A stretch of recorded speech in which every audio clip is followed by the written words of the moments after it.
Sa nakakabinging katahimikan ng isang ordinaryong gabi sa Lancaster, isang lihim ang dahan-dahang gumapang sa kadiliman, isang sikretong babago sa lahat magpakailanman.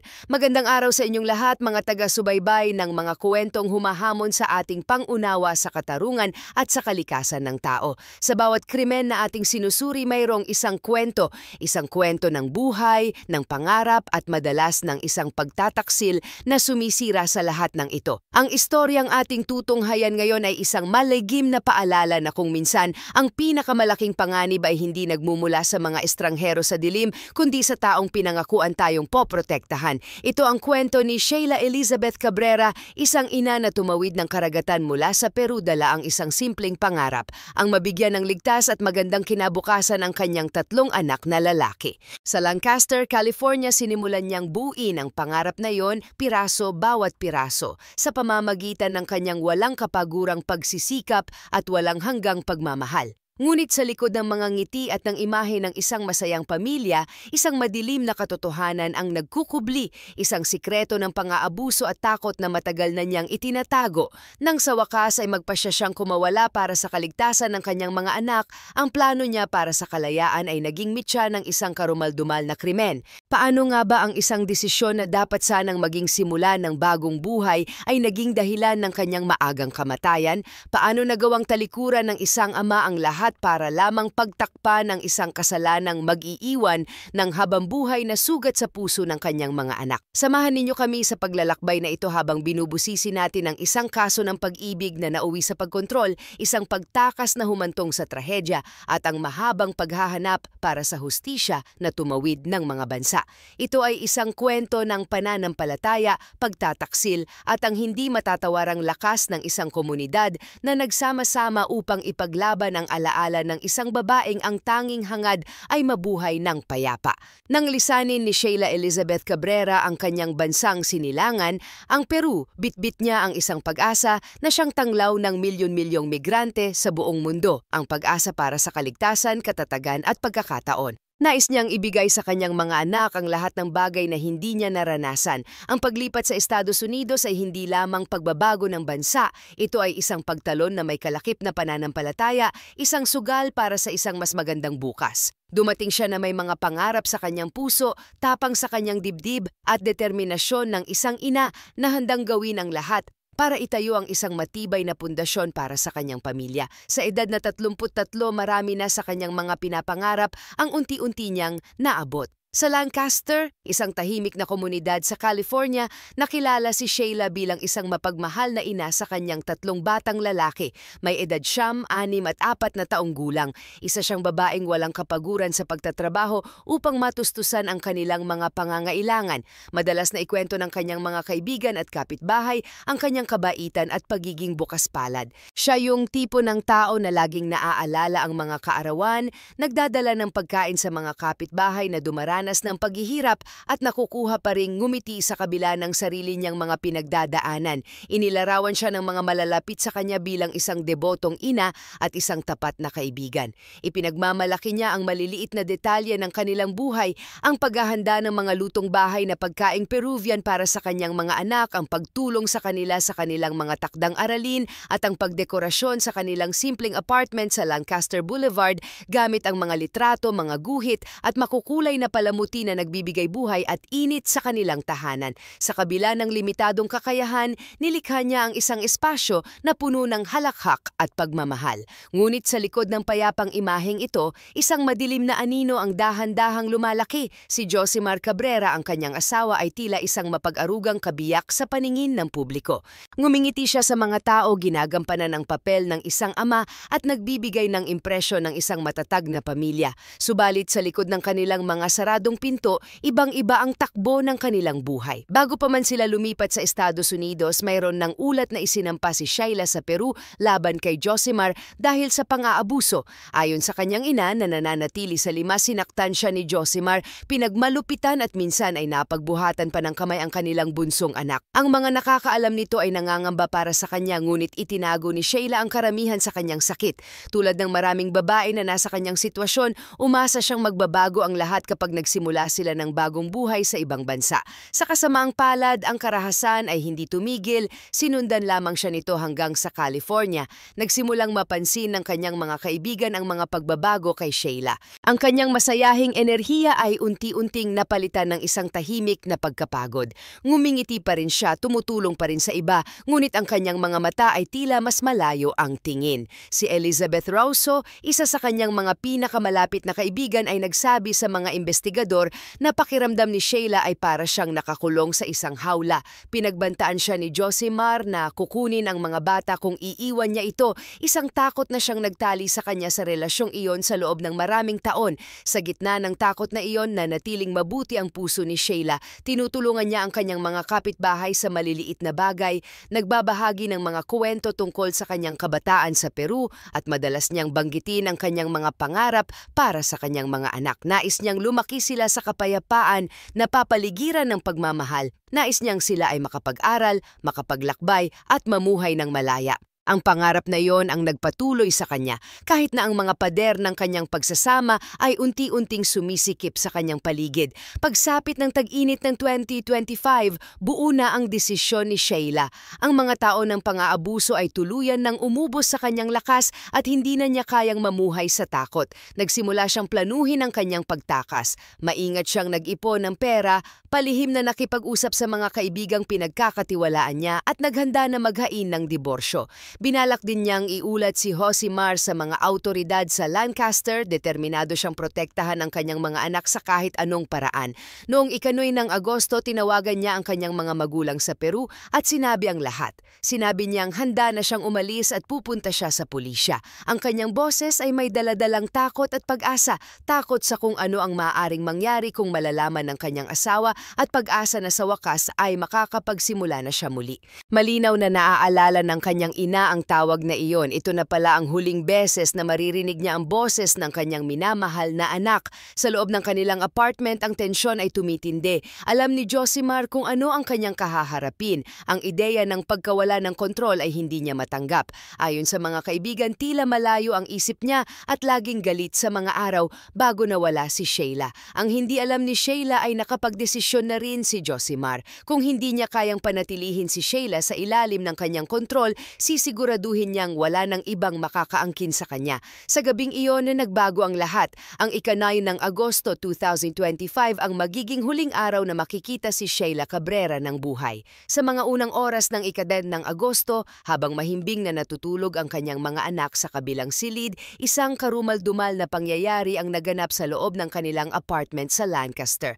Ang mga detalye ay nananatiling nakatago sa mga dokumento ng korte, ngunit ang mga piraso ng ebidensya na pinagtagni-tagni ng mga investigador ay bumubuo ng isang nakakakilabot na larawan ng sinadya at kalkuladong karahasan. Ayon sa mga taga-usig, pinaslang ni Josimar Cabrera ang kanyang asawa sa loob mismo ng tahanang kanilang pinagsaluhan kasama ang kanilang 3 anak. Ang kasong isinampa ng Los Angeles County District Attorney's Office ay may kasamang Special Circumstances Allegation, isang patalim ang ginamit sa pag-atake. Hindi ito isang biglaang pag-aaway o isang sandali ng galit. Ito ay malamig, ito ay plinano, ito ay pinal. Pagsapit ng umaga, ang maliit na apartment na dating puno ng halakhak ay nabalot ng isang nakabibinging katahimikan. Nagising ang mga bata sa isang mundong hindi na kailanman magiging pareho at ang komunidad na humanga kay Sheila dahil sa kanyang lakas at kabaitan ay malapit nang magluksa para sa isang babaeng ginugol ang kanyang mga huling araw sa pakikipaglaban para sa kalayaan. Sa loob ng maliit na apartment sa Lancaster Boulevard, 3 batang lalaki ang mahimbing na natutulog sa kanilang mga kama, walang malay-malay na ang mundo sa kanilang paligid ay guguho na. Hindi nila narinig ang pagpupumiglas, hindi nila nakita ang karahasan. Sa kabilang silid, ang kanilang ama, ang lalaking minsan ay nangakong poprotektahan sila, ay kumikitil sa buhay ng kanilang ina. Ang mga dingding ng apartment na iyon na dating puno ng tawanan at mga kwento bago matulog, ngayon ay naglalaman na lamang ng katahimikan at ng alingaw-ngaw ng isang hindi maisip na kalupitan. Nang matapos ang krimen, hinarap ni Josimar Cabrera ang susunod na hakbang. Ang lalaking gumugol ng maraming taon sa pagkontrol sa kanyang asawa sa pamamagitan ng takot ay ngayon naman ay kinokontrol kung ano ang mangyayari sa katawan nito. Ayon sa mga investigador, ang sumunod na nangyari ay hindi kaguluhan, kundi isang nakakabahalang pagpapakita ng kaayusan. Binalot niya ang katawan ni Sheila sa isang malaking piraso ng tela, tiniklop ito ng mahigpit at itinali upang itago ang anumang bakas ng kanyang ginawa. Ang mismong material na iyon ay magiging isang susing ebidensya kalaunan na eksaktong tumutugma sa nakita sa surveillance footage na siyang nagbigay linaw sa kaso. Kumilos siya ng may layunin, hindi tulad ng isang taong natataranta matapos ang isang biglaang akto ng karahasan, kundi tulad ng isang taong sumusunod sa isang planong matagal ng binuo. Maaalala ng mga kapitbahay na nakarinig sila ng mahihinang ingay noong madaling araw, pagsasara ng pinto, isang bagay na kinakaladkad. Pagkatapos ang tunog ng isang sasakyan na umaandar sa katahimikan ng gabi, sa kapitbahayan na iyon, ang pinakamaliit na tunog ay maririnig sa payapang hangin. Bandang 2:40 ng umaga, isang kapitbahay na pauwi mula sa night shift ang nakapansin ng kakaiba. Tahimik ang buong complex, madilim ang parking lot, ngunit may isang lalaking gising, si Josimar, nililinis ang trunk ng kanyang silver na sedan. Huminto siya, nagtataka. Sa ganoong oras, walang dahilan para may sino mang nasa labas at gumagawa niyon. Ang hindi niya namalayan ay nasasaksihan na pala niya ang simula ng isang pagtatakip. Kukumpirmahin kalaunan ng mga investigador na hindi niya sinasadyang makita ang isang lalaking naghahanda na itago ang katawan ng kanyang asawa. Ang pinakamahalagang sandali ay dumating makalipas ang ilang oras nang makuha ng mga detective ang footage mula sa isang kalapit na Ring doorbell camera. Sa malabong itim at puting video na may timestamp na 4:25 abasama sa pejipalji ng umaga, isang figura ang makikitang kumakaladkad ng isang malaki at mabigat na bagay na nakabalot sa tela sa sementadong daan. Ang hirap sa kanyang mga kilos, ang paraan ng kanyang pag-angat nito. Hindi maikakaila. Ang bagay na iyon ay si Sheila Cabrera. Ang footage na iyon ang magiging sentro ng investigasyon sa pagpatay. Isang malamig, hindi mapapasubali ang patunay ng sukdulang pagtataksil. Ilang sandali pa iniangat ng lalaki ang balutan at ipinuwersa ito sa trunk ng sasakyan. Isinara niya ang takip, naglakad papunta sa driver's side at nagmaneho papalayo sa dilim ng gabi. Ang kanyang ruta ay magdadala sa kanya palabas ng Lancaster at papunta sa madidilim at palikulikong kalsada patungo sa Angeles National Forest, isang malawak na kagubatan na sumasaklaw sa mahigit 700,000 hektarya ng mga matatarik na bangin at kanyon. Sa umaga, ito ay isang lugar ng tahimik na kagandahan, ngunit sa ilalim ng kadiliman, madalas itong ginagamit bilang tapunan para sa mga marahas na krimen. Ang pagiging liblib nito, ang mga matatarik na bangin, ang walang katapusang lupain. Ito ang perpektong lugar upang mawala ang isang tao.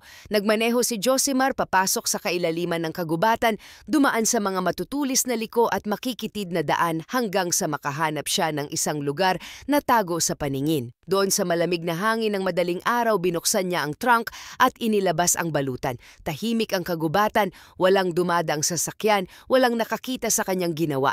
Kinaladkad niya ang katawan ni Sheila sa gilid ng isang matarik na bangin at itinulak ito. Gumulong ang kanyang katawan pababa sa mga bato at halaman at huminto sa kadiliman sa ibaba. Ang babaeng minsan niyang kasama sa bahay sa pagkain sa buhay, ang ina ng kanyang 3 anak, ay iniwan na parang isang basurang itinapon. Nang matapos ang lahat, bumalik si Josimar sa kotse at nagmaneho pa uwi. Sa loob ng apartment, tulog pa rin ang mga bata, walang kamalay-malay na hindi na nila muling makikita ang kanilang ina. Pagsapit ng umaga, sinimulan niyang ihanda ang kanyang susunod na hakbang, ang mga kasinungalingan. Makalipas ang 2 araw noong ika-12 ng Agosto 2025, desperado na ang mga kaibigan ni Sheila. Hindi na nila siya nakakausap mula pa noong ika-9 na ng Agosto. Wala ang tawag, walang mensahe, walang aktibidad sa social media, wala. Ang katahimikan na iyon ay hindi karaniwan sa kanya. Lagi siyang nakikipag-ugnayan, lalo na kung tungkol sa kanyang mga anak. Hinding-hindi siya mawawala ng hindi nagsasabi sa kahit sino. Dahil sa pag-aalala, pumunta ang kanyang mga kaibigan sa Los Angeles County Sheriff's Department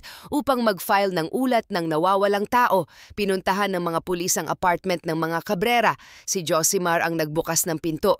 Tila kalmado siya, magalang at tila handang tumulong sa simula. Ngunit habang nagsisimulang magtanong ang mga detective, ang kanyang mga kwento ay nagsimulang magbago. Sa una, sinabi niyang si Sheila ay dinetayne ng Immigration and Customs Enforcement ICE. Ito ay isang kalkuladong kasinungalingan, isa na umaasa sa takot at kalituhan na nakapalibot sa mga isyu ng imigrasyon. Malamang na inakala niyang pipigilan nito ang agarang investigasyon dahil ang mga ganitong kaso ay madalas na may komplikadong burokrasya at naantalang komunikasyon. Nang humingi ng mga detalye ang mga detektib, binago niya ang kanyang kwento.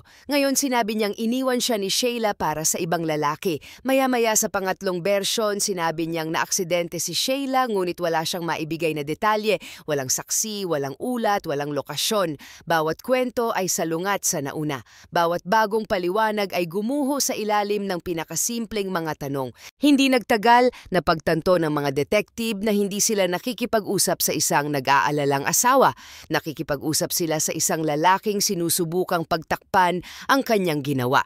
Habang pinagsasama-sama ng mga investigador ang mga piraso ng palaisipan, lumapit ang mga kaibigan ni Sheila Cabrera na may dalang mahahalagang impormasyon. Ikinuwento nila ang mga tao ng karahasan sa tahanan, ang hindi mabilang na beses na humingi siya ng tulong at ang takot na kanyang kinabubuhayan araw-araw. Sinabi nila sa mga detective ang tungkol sa kanyang plano na iwanan ang kanyang asawa at ang mga banta nito na kukunin ang mga bata kung susubukan niya. Ang imahe ng isang debotong pamilyadong lalaki na ipinapakita ni Josimar ay gumuho dahil sa kanyang pabagubagong kwento at sa mga testimonya ng mga kaibigan na nagbubunyag ng kasaysayan ng pang-aabuso.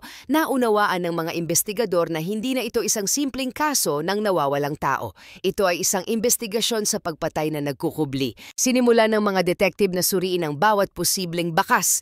Sinuri nila ang mga tala ng telepono, mga traffic camera at mga security system sa lugar sa paligid ng apartment complex sa Lancaster. At noong ika-13 ng Agosto, 3 araw lamang matapos maglaho si Sheila, dumating ang pagbabago. Isang ring doorbell camera ng kapitbahay ang nakakuha ng footage mula sa mga unang oras ng ika-9 ng Agosto. Ipinakita sa video si Josimar na kumakaladkad ng isang malaking bagay na nakabalot sa tela sa lupa palabas ng complex. Hirap na hirap siya sa bigat nito bago niya ito isinakay sa trunk ng kanyang kotse. Ang maikling video na iyon ay nagbago ng lahat. Ang nagsimula bilang isang ulat ng nawawalang tao ay agad na naging isang investigasyon sa homicide. Agad na pumalit ang Homicide Bureau ng Los Angeles County Sheriff's Department. Nakipag-ugnayan ang mga detective sa mga espesyal na search and rescue team mula sa Crescenta Valley, Altadena at Montrose. Ang kanilang gawain ay napakalaki. Hanapin sa mahigit 700,000 hektarya ng Angeles National Forest, isang malawak na tanawin ng matatarik na kanyon, bangin at makakapal na halaman. Ang paghahanap ng katawan doon ay parang paghahanap ng isang butil ng buhangin sa isang disyerto.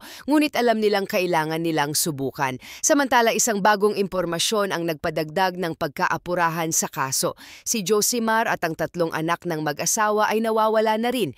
Sa pakikipagtulungan sa mga konsulado ng Mexico at Peru, naglabas ang mga autoridad ng US ng mga internasyonal na alerto sa takot na nakatakas na siya palabas ng bansa. Iminungkahi ng mga lead na papunta siya sa Timog Amerika. Noong umaga ng ika-6 ng Agosto, bandang 9 ng umaga, dumating ang tawag sa radyo na parehong inaasahan at kinatatakutan ng bawat investigador. May nakita ang mga miyembro ng Montrose Mountain Search and Rescue Team sa ibaba ng isang matarik na bangin sa isang liblib na bahagi ng Angeles National Forest, isang balutan ng tela na tila pamilyar. Nang dumating ang mga homicide detective, bumaba sila sa lugar. Sa gitna ng mga bato at halaman, nakabalot sa parehong uri ng material na nakita sa video, natagpuan nila ang katawan ng 33 taong gulang na si Sheila Cabrera. Idineklara siyang patay sa lugar. Kinumpirma ng pagkatuklas ang kinatatakutan ng marami. Ang bagay na nakita sa surveillance footage ay tunay ngang ang kanyang katawan. Mabilis na kumalat ang balita sa komunidad ng mga Peruvian sa Lancaster. Agad na nagsimula ang mga candlelight vigil. Nagdala ang mga tao ng mga bulaklak, litrato at mga sulat kamay na mensahe na ginugunita ang babaeng pumunta sa Estados Unidos upang habulin ang isang pangarap ng kaligtasan at mas magandang buhay para sa kanyang mga anak. Sa halip, isang marahas na wakas ang kanyang sinapit sa kamay ng lalaking pinagkatiwalaan niya ng lubos. Sa parehong araw, nakatanggap ng balita ang mga investigador mula sa Peru. Ang 3 anak ng mga Cabrera ay natagpuang ligtas at isinailalim sa protective custody. Buhay sila ngunit wala na ang kanilang ina at ang kanilang ama ay isa ng internasyonal na pugante. Ng gabing iyon, 12 ng tao ang nagtipon sa labas ng Lancaster City Hall. Ang ilan ay may hawak na kandila, ang iba naman ay may mga karatula na may nakasulat na Justice for Sheila at Not One More. Ang buong komunidad ay nagkaisa sa pagluluksa, ang kanilang mga muka ay naiilawan ng kandila habang ipinagdarasal ang pagkawala ng isang ina, isang kaibigan at isang kapitbahay na nagbigay ng labis sa kanyang sarili para sa iba. Samantala sa kabilang panig ng kontinente, si Josimar Cabrera ay libu-libong milya na ang layo, nagtatago sa Peru, palipat-lipat ng mga lungsod at sinusubukang manatiling isang hakbang sa unahan ng batas. Ngunit papalapit na ang mga investigador. Ang parehong teknolohiya, tiyaga at kooperasyon na nagbunyag ng kanyang krimen ay malapit nang magdala sa kanya ng harapan sa hustisya. Matapos tumakas mula sa Estados Unidos, tumawid si Josimar ng mga internasyonal na hangganan sa isang desperadong pagtatangkang takasan ang paghuli. 2 beses siyang nadetine, una sa Mexico at kalaunan sa Peru. Parehong beses na naglalakbay sa lupa, sinusubukang unahan ang mga awtoridad. Sa kabila ng pagtatanong, pinakawalan siya sa bawat pagkakataon. Sa puntong iyon, hindi pa nagsasampa ng formal na kaso ang mga taga-usig ng US na nangangahulugang walang legal na dahilan ang mga dayuhang pamahalaan para pigilan siya. Ito ay isang nakakadismayang pagkaantala para sa mga investigador na alam nang siya ang responsable sa pagkamatay ni Sheila. Nang sa wakas ay dumating si Josimar sa Jorge Chavez International Airport sa Lima, Peru. Naghihintay na ang mga lokal na awtoridad. Pinigilan siya, tinanong at ang 3 bata na kasama niya ay isinailalim sa protective custody. Ngunit kahit noon walang formal na extradition order o naisampang kaso mula sa US, walang awtoridad ang pulisya ng Peru na ikulong siya. Ang lalaking pinaghihinala ang pumatay sa kanyang asawa ay malayang nakalakad palayo habang ang kanyang mga anak ay ipinasa sa mga opisyal ng child welfare. Sa sumunod na mga araw, nakuha ng kaso ang atensyon sa parehong Estados Unidos at Peru. Kumalat ang kwento ni Sheila sa social media at mga news outlet kung saan marami ang nagtatanong kung paano nakakalaya ang kanyang pumatay habang nagluluksa ang kanyang pamilya. Mabilis na kumilos ang Peruvian Foreign Ministry sa pakikipag-ugnayan sa mga opisyal ng konsulado ng US upang tiyakin ang kaligtasan ng mga bata. Sa loob ng ilang araw, ang 3 batang lalaki ay pinalipad palabas ng Lima, dumaan sa Mexico City at ibinalik sa Los Angeles kung saan muli silang nakasama ng kanilang lola sa panig ng ina, si Helga Rosilo. Para kay Helga, ito ay isang napakasakit na muling pagsasama. Ligtas ang kanyang mga apo, ngunit wala na ang kanyang anak magpakailanman. Samantala sa kabilang panig ng kontinente, mabilis na kumikilos ang mga taga-usig sa Los Angeles County. Ang mga detective mula sa Homicide Bureau ng Los Angeles County Sheriff's Department ay nag-ipon ng daan-daang pahina ng ebidensya, ang surveillance video, mga pahayag ng saksi, mga natuklasan sa forensic mula sa apartment at ang kasaysayan ni Sheila ng mga ulat ng karahasan sa tahanan. Noong ika-21 ng Agosto, ang file ng kaso na iyon ay iprinisenta sa tanggapan ng District Attorney para sa formal na pagsusuri. Nang araw ding iyon, inihayag ng pangkat ng District Attorney na sinampahan nila si Josimar ng isang bilang ng pagpatay kasama ang isang espesyal na alegasyon na gumamit siya ng patalim bilang isang nakamamatay na sandata. Kinabukasan, isang extradition arrest warrant ang inilabas at opisyal na ipinaalam sa Interpol. Isang red notice, isang international na wanted alert ang ipinakalat sa buong mundo na kinikilala si Josimar bilang isang puganteng akusado sa homicide. Naging pangunahing prioridad ang kaso para sa parehong US Department of Justice at Peruvian National Police. Inilarawan ng mga ulat mula sa Peru ang isang matinding manhunt. Sinusubaybayan ng mga ahente ang mga kilos sa kahabaan ng Pan American Highway, tinitingnan ang mga hotel at mga sentro ng transportasyon at malapit na nakikipag-ugnayan sa mga tanggapan ng Interpol sa Mexico at Estados Unidos. Sa loob ng halos 2 linggo na natiling takas si Josimar, ngunit dahil sa aktibong red notice, bawat kilos niya ay naging mas mapanganib. Ang kanyang muka ay umiikot sa mga international na database, mga alerto sa hangganan at saklaw ng media sa parehong bansa. Naniniwala ang mga investigador na ang tumitinding pressure ay nag-iwan sa kanya ng kaunting mga pagpipilian. Sa wakas, noong ika-27 ng Agosto 2025, sumuko si Josimar sa mga autoridad. Pumasok siya sa punong tanggapan ng Interpol sa Lima at isinuko ang kanyang sarili. Naglabas ang Peruvian National Police ng footage na nagpapakita ng sandali ng kanyang pag-aresto. Si Josimar, nakaposas, nakasuot ng itim na damit na may tatak ng Interpol na napapaligiran ng mga opisyal. Blanko ang kanyang ekspresyon, nakayuko ang kanyang ulo habang kumikislap ang mga kamera at dinadala siya papalayo ng mga opisyal. Ayon sa mga opisyal ng Peru, mananatili siya sa kustodya sa Lima habang umuusad ang proseso ng extradition. Ang mga pamamaraang ito ay madalas na tumatagal ng ilang buwan na kinasasangkutan ng diplomatikong koordinasyon at mga pagdinig sa korte upang matiyak ang pagsunod sa internasyonal na batas. Kapag naaprubahan, ililipat siya pabalik sa California kung saan haharapin niya ang paglilitis para sa pagpatay kay Sheila Cabrera. Kung mahatulan, si Josimar Cabrera ay nahaharap sa pinakamataas na sentensya na 28 na taon hanggang habambuhay na pagkabilanggo.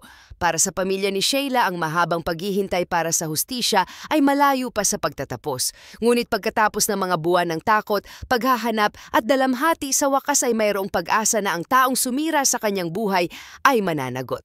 Ang hustisya para kay Sheila Elizabeth Cabrera ay nagsimula na sa kanyang mahabang paglalakbay pauwi. Ang kwento ni Sheila ay isang malagim na paalala sa nakatagong panganib ng karahasan sa tahanan, isang anino na sumisira sa hindi mabilang na buhay sa likod ng mga saradong pinto.